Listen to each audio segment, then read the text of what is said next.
এটি অতটি রাজনৈতিক সাংগঠনিক সংগঠন নয়, মানে আমাদের এটা কর্মসূচি নয়। এই অঞ্চলে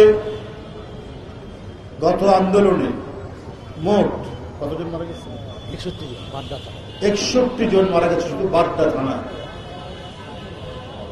আর 5ই আগস্টের পরে আরো 8 জন মারা গেছে।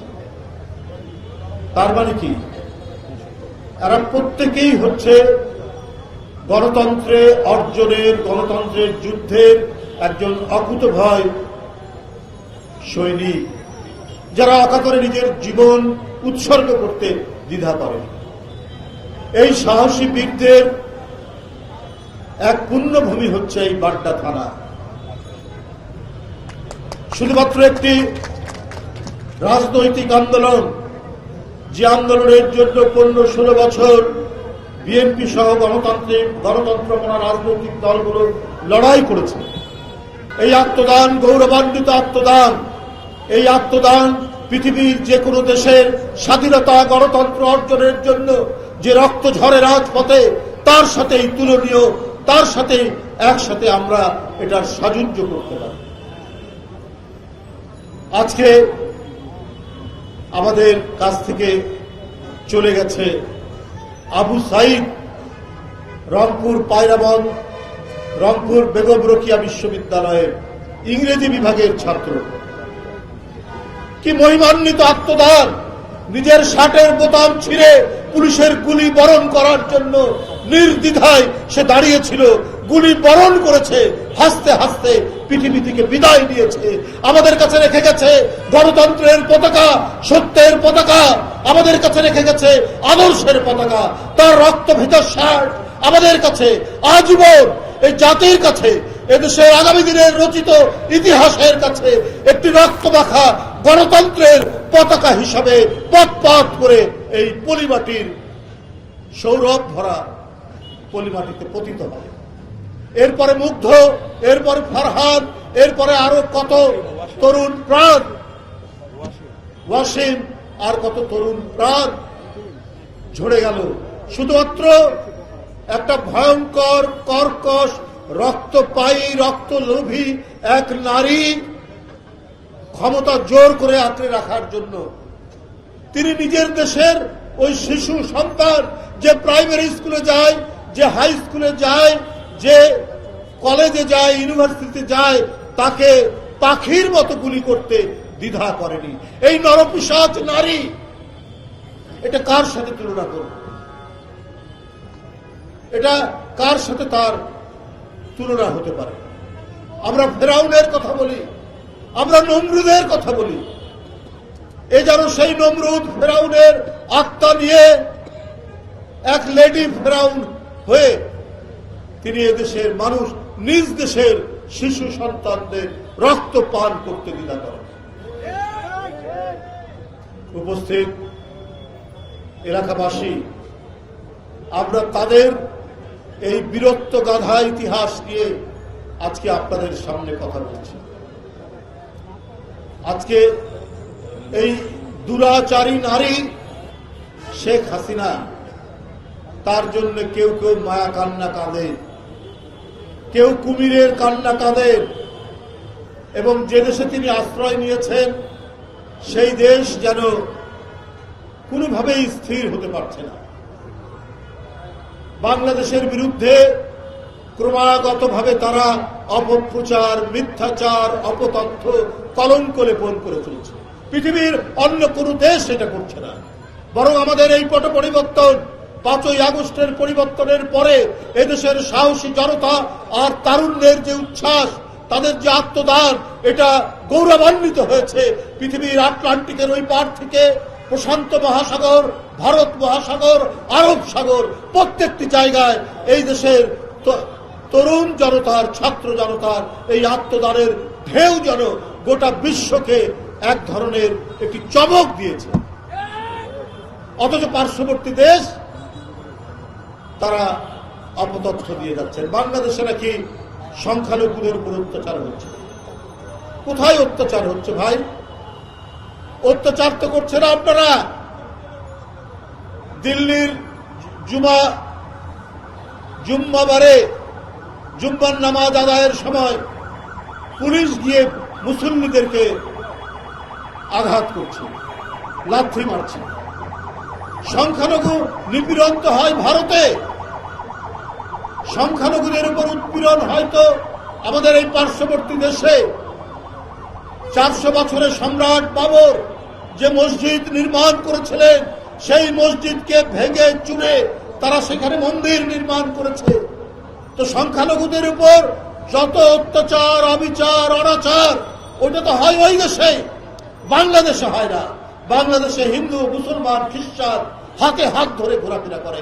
একই বাজারে বাজার করি, একই হাটে যাই, একই হাটে লাউ, কুমড়া, আলু, শশা আমরা কিনি, মাছ, তরি তরকারি কিনি। এই ঐতিহ্য আমাদের পুরনো, অথচ আমাদের সেই মহান ঐতিহ্যকে কলঙ্কিত করার জন্য ভারত থেকে বারবার আমাদের বিরুদ্ধে অপতথ্য দেওয়া হচ্ছে, আমাদের বিরুদ্ধে কলঙ্ক লেপন করা হচ্ছে। আচ্ছা, সেটা গেল, সেটাতে ওরা খাওয়াতে পারল না, এটা প্রচার দিয়ে কোনো লাভ হয়নি দেখছে। এখন কাঁটাতারের বেড়া দিচ্ছে। কাঁটাতারের বেড়া আপনারা যে দেবেন, বাংলাদেশের বিজেপির সাথে কি আলাপ করেছেন? কোথায় কিভাবে কি হবে? আরে আপনারা যা দেখেন, যা করেন, সেটা করেন তো আধিপত্যবাদী চিন্তা চেতনা থেকে, ওই মানসিকতা থেকে আপনারা করেন। আপনারা নিজেদের বড় দেশ, অনেক লোক সংখ্যা, এই অহংকার নিয়ে আপনারা কাজ করেন। কিন্তু আপনারা যখন দেখেছেন যে লালমনিরহাট, কুড়িগ্রাম, পাটগ্রামে কাঁটাতারের বেড়া দিতে গিয়ে আমাদের বিজিবি যখন প্রতিরোধ করতে গেছে, তার পিছনে শত শত হাজার হাজার বাংলাদেশিরা তাদের সাথে কাঁধে কাঁধ মিলিয়ে প্রতিরোধ করেছে।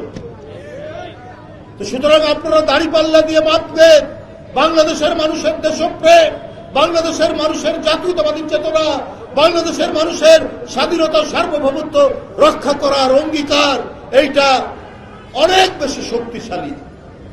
ওইটা আপনার ভারতে কত অস্ত্র আছে, সেনাবাহিনী কত বড়, ওইটা দিয়ে মাপলে আপনি পারবেন না।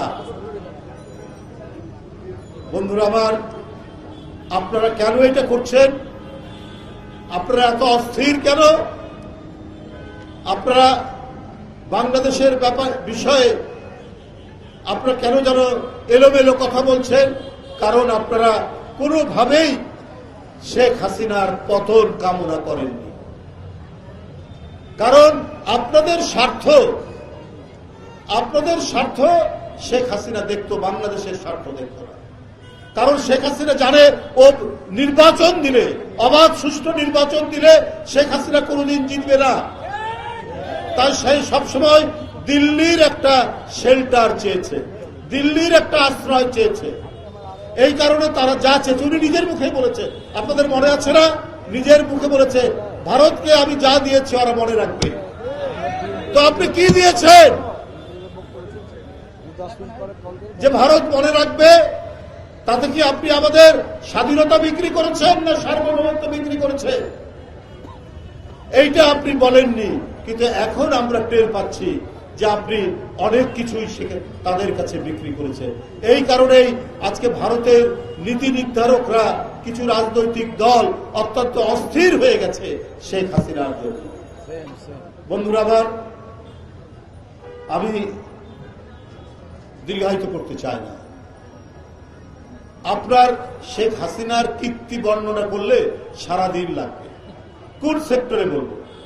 চিকিৎসা সেক্টর, শিক্ষা সেক্টর, অর্থনৈতিক সেক্টর, মানে উনি এবং উনার 14 পুরুষ পরবর্তী প্রজন্ম যাতে সুখে শান্তিতে প্রাসাদের মধ্যে ঝাড়বাতির আলোয় বসবাস করতে পারে।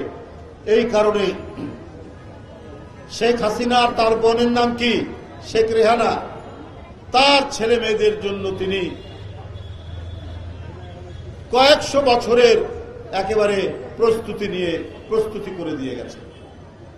আরে বাবা, আপনার একবারও মনে হলো না যে আপনার ভাগ্নি শেখ হাসিনার মেয়ে টিউলিপ ইংল্যান্ডের এমপি এবং মন্ত্রী হয়েছে।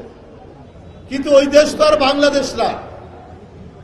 ওই দেশে সংবাদপত্র ফ্রি, ওখানে বিচার বিভাগের স্বাধীনতা, চরম স্বাধীনতা রয়েছে, বাক স্বাধীনতা রয়েছে। আপনি সেটা আটকাবেন কি করে? আপনার ঘনিষ্ঠ ব্যবসায়ীকে দিয়ে আপনি টিউলিপের জন্য দামি ফ্ল্যাট কিনিয়ে দিয়েছেন, টিউলিপের ছোট বোন রূপন্তীর জন্য আপনি দামি ফ্ল্যাট দিয়েছেন, তারপরেও আপনি বাংলাদেশের প্রধানমন্ত্রী, আপনি নাকি খুব সৎ মানুষ, আপনাকে ছাড়া নাকি কাউকে কেনা যায়, আওয়ামী লীগের সবাইকে কেনা যায়। উনি নিজের মুখেই বলেছিলেন হাসিনা যে একমাত্র আমাকে ছাড়া আবার আওয়ামী লীগের সবাইকে কেনা যায়। কিন্তু আপনি যে খুব অল্প দামেই ভারতের কাছে সবার আগে বিক্রি হয়ে গেছে, এইটা দেশবাসী একটু একটু টের পেয়েছে, কিন্তু এখন সম্পূর্ণরূপে টের পেয়েছে যে কিভাবে আপনি নিজেকে বিক্রি করেছেন।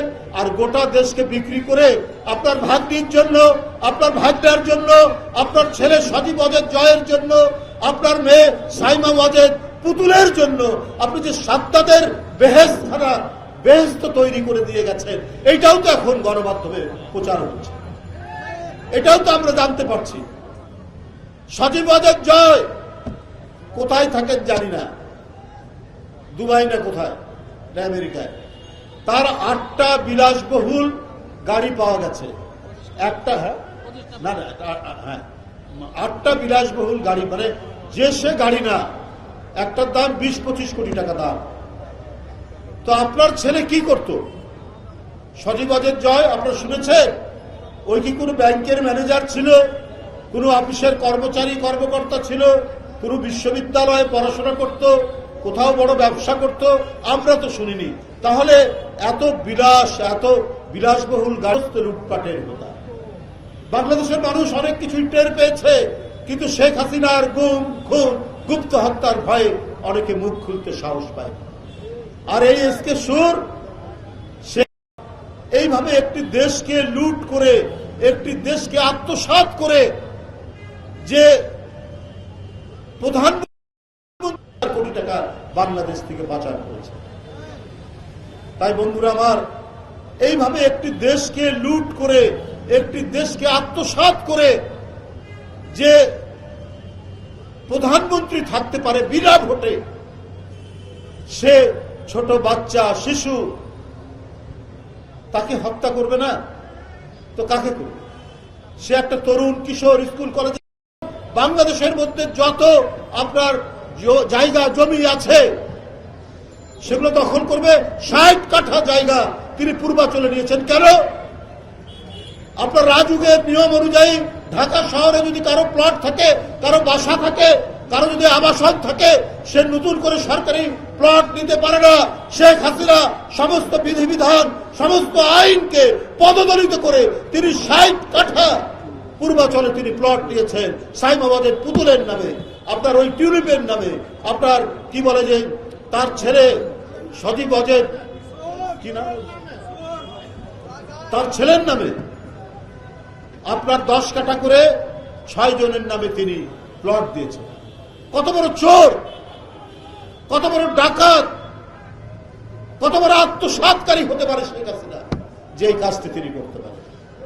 তাই বন্ধুরা আমার, এইরকম একটি দানব লুটেরা সর্বগ্রাসী এক বুভুক্ষ রাক্ষসের হাত থেকে জাতি যখন পরিত্রাণ পেয়েছে, সুতরাং আমাদেরকে নতুন মানবিক সাম্য, আমাদেরকে একটি জোরালো গণতান্ত্রিক শক্তির উপর আমাদেরকে দাঁড়াতে হবে। আমাদের এই দেশে বিচার বিভাগের স্বাধীনতা নিশ্চিত করতে হবে। আমাদের এই দেশে মানুষের কথা বলার অধিকার নিশ্চিত করতে হবে। আমরা যাতে মুক্ত কণ্ঠে কথা বলতে পারি, এইটার জন্য যে সমস্ত আইন প্রণয়ন করা দরকার সেগুলো নিশ্চিত করতে হবে। সেটা নিশ্চিত করতে না পারলে আমরা জনগণের কাছে যে ওয়াদা, সে ওয়াদা রক্ষা করতে পারবো না। বন্ধুরা আমার, এই কারণেই দরকার অবিলম্বে রাজনৈতিক শক্তির কাছে ক্ষমতা আসতে হবে। অবাধ এবং সুষ্ঠু নির্বাচন যেটি আটকে দিয়েছিলেন, যেটি শেখ হাসিনা দিনের ভোট রাত্রে করেছেন, মিডনাইট নির্বাচন করেছেন, ভোটার শূন্য নির্বাচন করেছেন, সেইটির যাতে পুনরাবৃত্তি না হয় সেই দিকে লক্ষ্য রেখেই সামনের দিনে যা কিছু করা দরকার সেইটা এই অন্তর্বর্তীকালীন সরকারকে করতে হবে, সেই দিকটা দেখতে হবে। তাই বন্ধুরা আমার, আজকের এই রক্ত ঝরা মহাবিপ্লবের মধ্যে দিয়ে যারা আহত হয়েছেন, যারা নিহত হয়েছেন, তাদের পরিবারের খোঁজে, তাদের পরিবারের পাশে আমাদের ভারপ্রাপ্ত চেয়ারম্যান যেভাবে দাঁড়িয়েছেন, যেভাবে তার বার্তা এবং সহযোগিতা নিয়ে আসা হয়, আমরা বিএনপি পরিবার রুম্বন এবং মিথুনের নেতৃত্বে এইভাবে সারা বাংলাদেশে বিএনপির পক্ষ থেকে, তারেক রহমানের পক্ষ থেকে যে কাজগুলি হচ্ছে, এই কাজগুলি অব্যাহত থাকবে এবং আমরা কখনোই থাকবে না। যাদের রক্ত, যাদের আত্মদান এবং যাদের পঙ্গুত্ব বরণের মধ্যে দিয়ে আমরা আজকে যে পরিবর্তনটুকু হয়েছে, একটি দানবকে আমরা তাড়াতে পেরেছি, সেই সমস্ত শহীদ, সেই সমস্ত আজকে বীরদের পাশে দাঁড়ানোর জন্যই আমরা বিএনপি পরিবার সৃষ্টি করেছেন বিএনপির ভারপ্রাপ্ত চেয়ারম্যান তারেক রহমান। আজকে এই বাড্ডা এলাকায় কাইম ভাই আমাদের নেতা এখানকার এবং ঢাকা মহানগরীর এবং আমাদের কেন্দ্রীয় নেতা, তিনি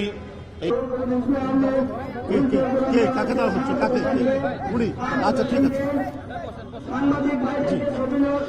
পরে নেক্সট।